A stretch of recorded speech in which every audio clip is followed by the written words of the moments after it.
아들이 문을 열고 들어오는 순간 내 눈과 마주쳤습니다.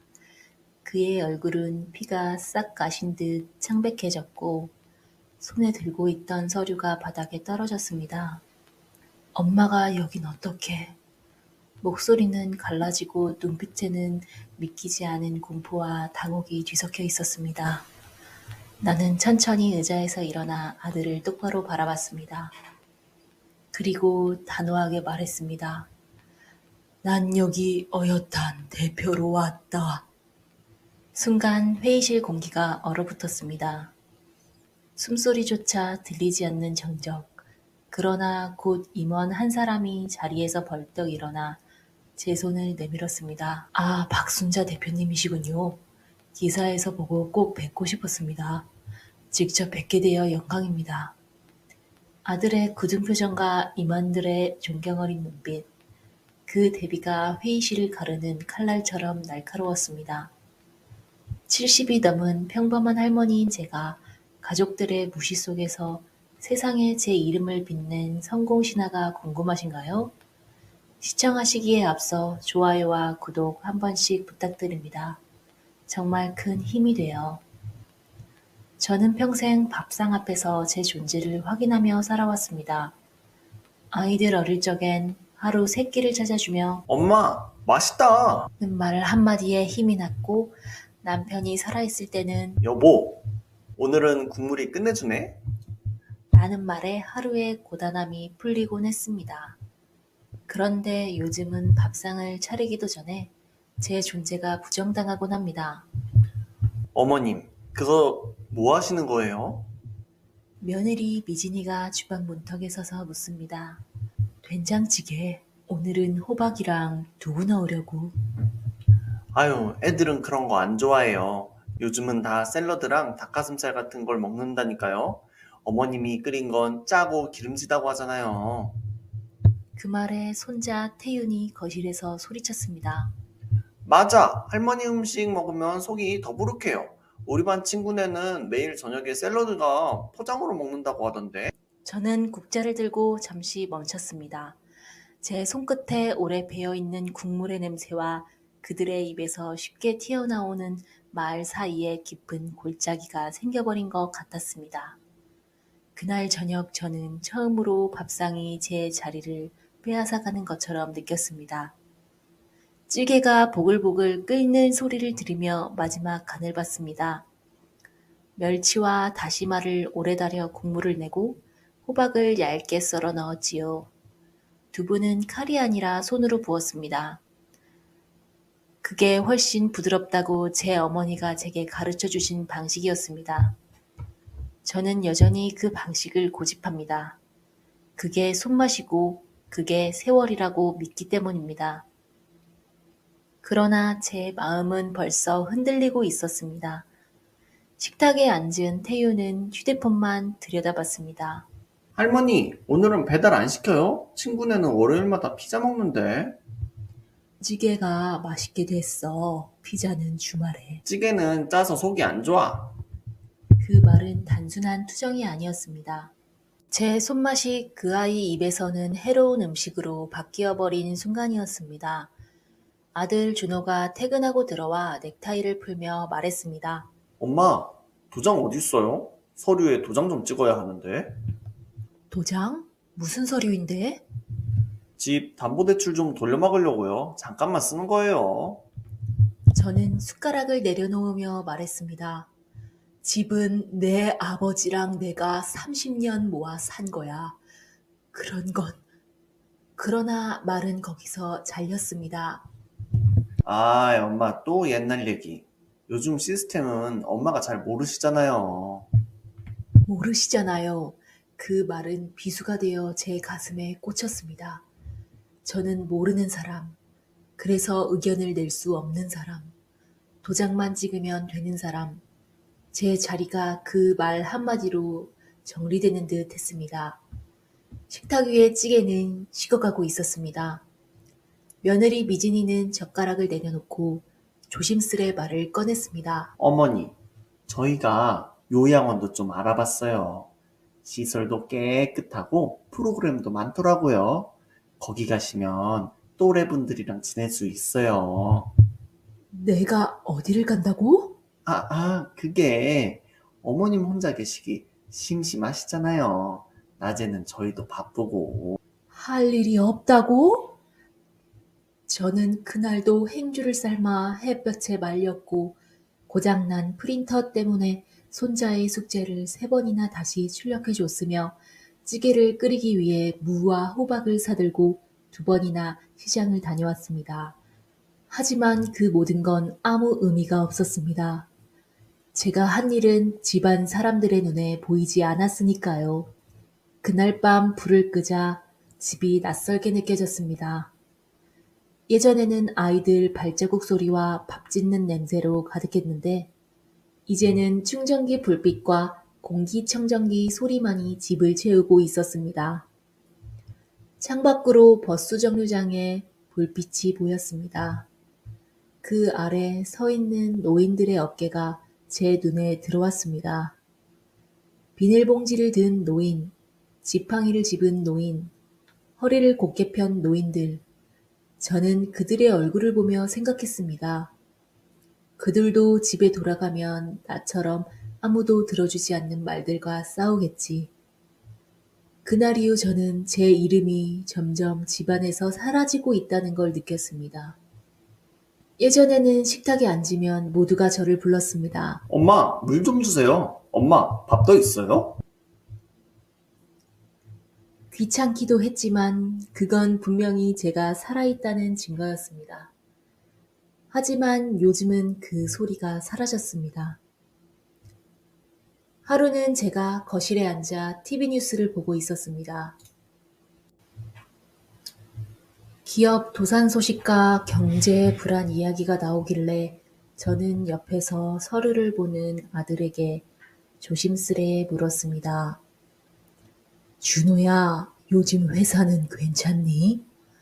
뉴스 보기 어렵다 하더라. 그는 고개도 들지 않고 대꾸했습니다. 엄마, 그런 건 몰라도 돼요. 시장이 다 그렇죠. 그냥 바빠요. 그 순간 제 마음속에 공허함이 느꼈습니다. 저는 아들의 사업이 어떻게 돌아가는지 꼬치꼬치 묻고 싶었던 게 아니었습니다. 그저 아들의 표정이 지쳐 보였고 혹시 밥이라도 더 챙겨주려고 안부를 물었을 뿐이었습니다. 그런데 제 아들은 제 관심을 모를 사람의 쓸데없는 걱정으로만 받아들였습니다. 며느리 미진이는 더 정중한 말투로 저를 밀어냈습니다. 제가 청소기를 꺼내려 하면 어머님, 무거우니까 그냥 두세요. 제가 할게요. 빨래를 개려 하면 어머님, 요즘은 건조기가 다 해줘요. 심지어 태윤이 도시락을 챙겨주려 했을 때도 아휴, 어머님, 요즘 애들은 급식 다 잘 나와요. 괜히 수고 안 하셔도 돼요. 그녀의 목소리는 부드러웠지만 그 안에 담긴 건 분명했습니다. 어머님은 안 하셔도 돼요. 아니, 하지 마세요. 손자 태윤은 더 솔직했습니다. 할머니는 왜 자꾸 옛날 얘기만 해요? 요즘은 다 인터넷에서 배워요. 제가 국어책을 읽어주려 하자 할머니, 유튜브에서 유튜브 선생님이 설명해주는 영상이 있거든요. 그게 더 재밌어요. 그 말을 듣는 순간 저는 책장을 덮을 수밖에 없었습니다. 책을 덮으며 문득 생각했습니다. 이 집에는 최신 가전과 스마트폰이 가득하지만 그 속에서 제 목소리는 점점 더 작아지고 있구나. 저는 엄마라는 이름을 처음 얻은 날을 떠올렸습니다. 첫 아이를 품에 안았을 때 간호사가 제게 했던 말. 어머, 어머님, 아기 보세요. 저는 그 떨림을 아직도 기억합니다. 그날 이후 저는 엄마라는 이름으로 불렸습니다. 그런데 이제는 어떻습니까? 아들은 제게 몰라도 돼요 라고 말하고 며느리는 안 하셔도 돼요 라며 제 손길을 막고 손자는 재미없다고 말합니다. 저는 여전히 같은 이름을 가지고 있지만 그 이름은 아무도 부르지 않는 껍데기가 되어 있었습니다. 며칠 뒤 마음이 답답해 장을 보러 나섰습니다. 정문을 나서니 버스 정류장 벤치에 노인 몇 분이 앉아 있었습니다. 허리가 아파서 마트까지 걸어가질 못하겠어. 아유, 아들놈이 좀 태워주면 얼마나 좋아. 근데 늘 바쁘다고 하지. 약값으론 겁나, 연금으론 빠듯해. 아유, 같이 갈 사람만 있어도 덜 서러울 텐데. 한숨과 웃음이 뒤섞인 그들의 대화는 낯설지 않았습니다. 정류장 옆 게시판에 낡은 전단지 하나가 눈에 들어왔습니다. 말벗 봉사자 모집, 주 2회 1시간, 어르신댁 방문. 하단에는 볼펜으로 장보기 병원 동행 가능 기능이 추가되어 있었습니다. 작은 전단지였지만 제 눈에는 세상에서 가장 크게 보였습니다. 저는 떨리는 손으로 전단지 하단에 전화번호 조각을 뜯어 지갑 깊숙한 곳에 넣었습니다. 며칠 동안 그 번호를 누르지 못했습니다. 어머님, 또 이상한 데 엮이시는 거 아니에요? 호호호호호. 엄마, 그런 건 사기일지도 몰라요. 가족들의 비웃음이 눈앞에 그려졌기 때문입니다. 그러다 어느 날 집에 혼자 남았을 때 저는 결국 전화를 걸었습니다. 네, 시니어 돌봄 자원센터입니다. 저기 전단지 보고 전화 드렸는데요. 혹시 제가 도울 수 있는 일이 있을까요? 어머님이 직접요? 너무 감사드립니다. 어르신들끼리 서로 도와주시면 더 힘이 되거든요. 혹시 말벗이나 장보기 같은 건 가능하세요? 그 정도야 제가 늘 하던 거지요. 제 목소리는 떨렸지만 마음속에서는 오랜만에 필요하다는 느낌이 퍼져나갔습니다. 그날 이후 저는 일주일에 2번씩 낯선 노인의 집을 찾게 되었습니다. 첫날은 허리가 굽은 할머니였습니다. 아이고. 아이고, 이렇게까지 와주셔서 고맙지 뭐예요. 아들은 멀리 살고 혼자 밥 먹는 게 제일 서러웠는데. 저는 찬장을 열어 함께 계란을 부치고 국을 끓였습니다. 이 손이 이렇게 따뜻한 건 참 오랜만이네. 그 말을 듣는 순간 집에서 매번 듣던 안 하셔도 돼요. 와는 전혀 다른 세상에 서 있다는 걸 느꼈습니다.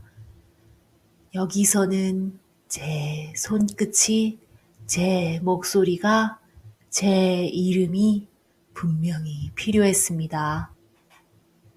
두 번째로 만난 이는 고혈압과 당뇨로 약봉지를 가득 쥔 할아버지였습니다. 약국 갔다 오는데 다리가 후들거려서 힘들어 죽겠어. 병원은 더 멀고. 저는 그의 팔을 붙잡고 병원까지 동행했습니다. 진료실 앞 의자에 나란히 앉아 기다리는데 그가 물었습니다. 댁은 어디서 봉사 나오신 거예요? 잠시 고민하다가 웃으며 대답했습니다. 그냥 저도 누군가를 기다리던 사람이라서요. 며칠이 지나자 저는 센터에서 다른 어르신 자원봉사자들과도 인사를 나누게 됐습니다. 나는 원래 목수였어요. 여기 와서 가구 좀 고쳐주고 나면 다들 고맙다 하니까 그게 살맛이지. 우리 모두가 집에서는 투명해지지만 여기서는 이름이 있는 존재가 되었습니다. 저는 여전히 가족들에게는 이 일을 숨겼습니다. 앞치마 속 작은 주머니에 봉사 일정표를 몰래 접어넣고 노트에는 그날의 기록을 시장 보기라고만 적었습니다. 그러나 제 안에서는 분명히 다른 불씨가 타오르고 있었습니다. 집 안에서는 투명했지만 세상 어딘가에서는 여전히 필요한 사람이 될 수 있다. 그리고 그 작은 불씨가 언젠가 큰 불꽃이 될 수도 있겠다고. 처음에는 단순히 봉사라고 생각했습니다. 그런데 시간이 지날수록 제 안에서 무언가가 바뀌기 시작했습니다. 아유, 고맙습니다. 덕분에 오늘은 살 것 같네요. 다음 주에도 꼭 와주실 거죠? 기다릴게요. 이런 말을 들을 때마다 제 마음 깊은 곳에서 오래된 이름이 다시 불리는 것 같았습니다. 어느 날 함께 봉사하던 대학생이 다가와 말했습니다. 할머니, 혹시 인터뷰 한번 해주실 수 있으세요? 사회복지 과제에 꼭 담고 싶어요. 처음엔 머뭇거렸지만 저는 짧게 제 이야기를 들려주었습니다. 집에서 점점 사라지는 느낌을 받다가 전단지를 통해 다른 노인들을 만나게 된 이야기, 그리고 다시 내 이름이 불리고 있다는 사실이 얼마나 큰 힘이 되는지. 그 일이 있고 일주일쯤 지나 봉사센터에서 들뜬 얼굴로 저를 불렀습니다. 어머님, 기사 보셨어요? 스마트폰 화면 속 낯선 제목, 70대 할머니 동네 어르신들의 발이 되다. 버스 정류장에서 비닐봉지를 들어드리던 제 모습, 병원 대기실에서 웃고 있는 제 얼굴, 기사에는 은퇴 후 집안에서 역할을 잃은 한 할머니가 같은 또래 어르신들을 위해 직접 발벗고 나섰다. 장보기 병원 동행 말벗 서비스를 시작한 지 석 달. 이제 이 활동은 시니어 돌봄 서비스라는 이름으로 지역사회에 퍼지고 있다고 적혀 있었습니다. 그날 저녁 동네 사람들이 저를 불러 세웠습니다. 신문에 나오신 분이죠? 대단하세요. 저도 혼자 병원 다니기 힘들었는데 신청할 수 있을까요? 처음 보는 사람들이 제게 고개 숙여 인사했습니다. 나는 아직 쓸모없는 사람이 아니구나. 속으로 중얼거렸습니다. 그러나 집에서는 달랐습니다. 어머님, 이런 거 하시면 위험해요. 요즘 세상이 어떤데. 엄마, 이런 거 하느라 힘 빼지 말고 그냥 집에 계세요.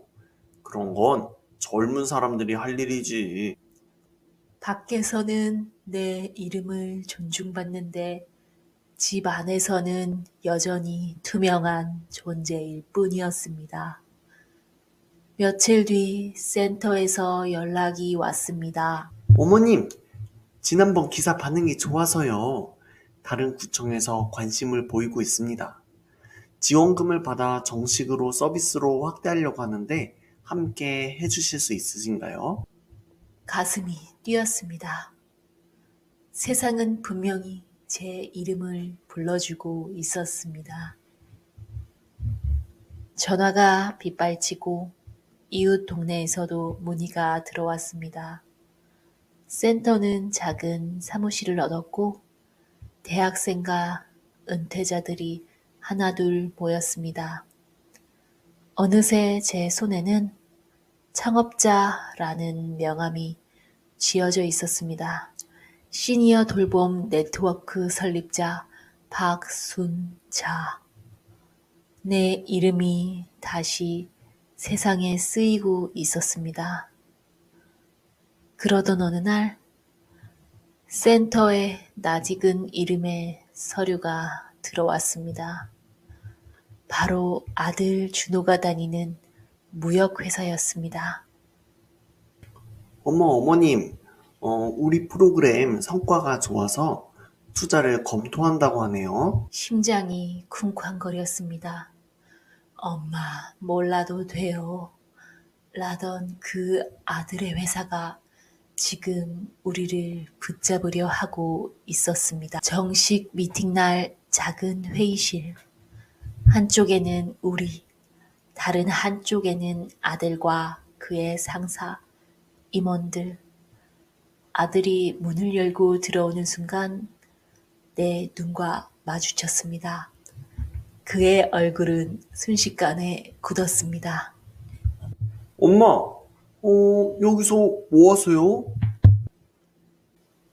여기에 어엿한 대표로 왔다. 회의가 시작됐습니다. 우리의 목표는 단순히 장을 봐주고 병원에 동행하는 데 그치지 않습니다. 노인 스스로 존중받는 사회를 만드는 것, 그것이 목적입니다. 임원들이 고개를 끄덕였습니다. 정말 인상적입니다. 정부 쪽에서도 이런 사례를 찾고 있습니다. 박 대표님의 진심이 그대로 전해지는데요. 수치보다 현장성이 더 중요하죠. 투자 가치가 충분합니다. 회의 내내 아들은 침묵했습니다. 펜을 굴리다 떨어뜨리고 물컵을 만지작거리다 내려놓기를 반복했습니다. 임원들이 내게 질문을 던지고 고개를 끄덕일 때마다 아들의 어깨는 점점 움츠려 들었습니다. 회의가 끝나자 임원들이 내 손을 꼭 잡았습니다. 대표님, 꼭 같이 해봅시다. 집에 돌아오자 저녁상이 차려져 있었지만 공기가 무거웠습니다. 아들은 숟가락을 들다 말고 엄마, 오늘 일은... 끝내 말을 잇지 못했습니다. 며느리도 말없이 고개만 숙였습니다. 침묵이, 내 이름이 이 집에서 차지한 새로운 힘을 보여주고 있었습니다. 이후 구청에서 연락이 왔고 지역 방송국에서 취재를 나오겠다고 했습니다. 작은 사무실 앞에는 기자들이 모여들었고 봉사 신청 전화는 하루에도 수십 통이 걸려왔습니다. 시니어 돌봄 네트워크, 지역사회 돌풍, 신문 한 면을 채운 제목이 제 가슴에 새로운 심장을 달아준 듯 했습니다. 어느 아침 골목이 웅성거렸습니다. 기자들이 몰려와 마이크와 카메라를 들이밀었습니다. 박 대표님, 오늘 일정이 어떻게 되십니까? 정부 지원금 받으셨다는데 사실이십니까? 지역에서 가장 성공하신 시니어 창업 사례로 꼽히는데 소감이 어떠십니까? 이웃들이 창문을 열고 속삭였습니다. 어머, 저분이 박 대표님이래. 우리 동네 자랑이시지. 아들은 허둥지둥 문을 열고 나와 굳은 입술을 열었습니다. 엄마, 미안해요. 제가 그동안 엄마를 노인이라고 너무 무시했던 걸 인정할게요. 이렇게 많은 사람들이 엄마를 찾아오는 걸 보고 전 아직 부족하다는 걸 깨달았어요. 그는 고개를 떨구고 무릎을 꿇었습니다. 며느리 미진이도 고개를 들지 못했습니다. 어머님, 제가 잘못했어요. 요양원 얘기 꺼냈던 것도 밥상 앞에서 무심히했던 말들도 다 제 어리석음이었어요. 손자 태유는 달려와 제 허리를 끌어안았습니다. 우리 할머니가 제일 멋있어요. 친구들한테도 자랑할 거예요. 우리 할머니가 세상에서 제일 대단하다고. 며칠 뒤 방송국 스튜디오 사회자가 물었습니다. 대표님, 나이가 70이 넘으셨는데 어떻게 이런 창업을 시작하실 생각을 하셨나요? 나는 숨을 고르고 대답했습니다. 제가 시작한 건 대단한 일이 아니었습니다. 집에서 점점 사라져가는 제 이름을 다시 불러줄 누군가가 필요했을 뿐이었죠. 그런데 알고 보니 저뿐만이 아니었습니다. 수많은 노인들이 같은 외로움 속에서 누군가를 기다리고 있었습니다. 그렇다면 전하고 싶은 메시지가 있으신가요? 저는 객석을 바라봤습니다. 아들은 후회와 존경이 섞인 눈빛으로 고개를 들었습니다. 며느리는 눈물을 닦았고 손자는 두 눈을 반짝였습니다. 노인은 짐이 아닙니다. 우리는 여전히 사회를 지탱하는 기둥입니다. 우리가 걸어온 세월이 젊은 세대가 딛고 서 있는 땅을 만든 겁니다. 저는 수십 년간 밥상을 차리며 가족들을 지켜왔습니다. 하지만 어느 순간 아무도 제 이름을 부르지 않았습니다. 도장만 찍어달라 하고 집안일에도 끼지 말라 했습니다. 그런데 봉사를 시작하며 깨달았습니다. 혼자 밥을 먹는 노인이 제 손을 잡으며 따뜻하다고 했을 때, 약봉지를 들고 다리가 후들거리던 할아버지가 제게 살 것 같다고 했을 때, 제 이름은 다시 살아났습니다. 세상은 우리에게 여전히 자리를 내주고 있습니다. 우리가 필요한 게 아니라 누군가가 우리를 필요로 하고 있습니다. 그러니 부탁드립니다. 부모님을, 어머님을, 아버님을 집 안에서 무시받는 존재로 만들지 마세요. 우리가 여전히 살아있다는 걸, 우리의 이름이 여전히 무게를 가진다는 걸 기억해 주십시오. 노인의 손끝 하나, 목소리 하나, 발걸음 하나가 또 다른 생명을 붙잡습니다. 저는 그것을 제 눈으로 똑똑히 보았습니다.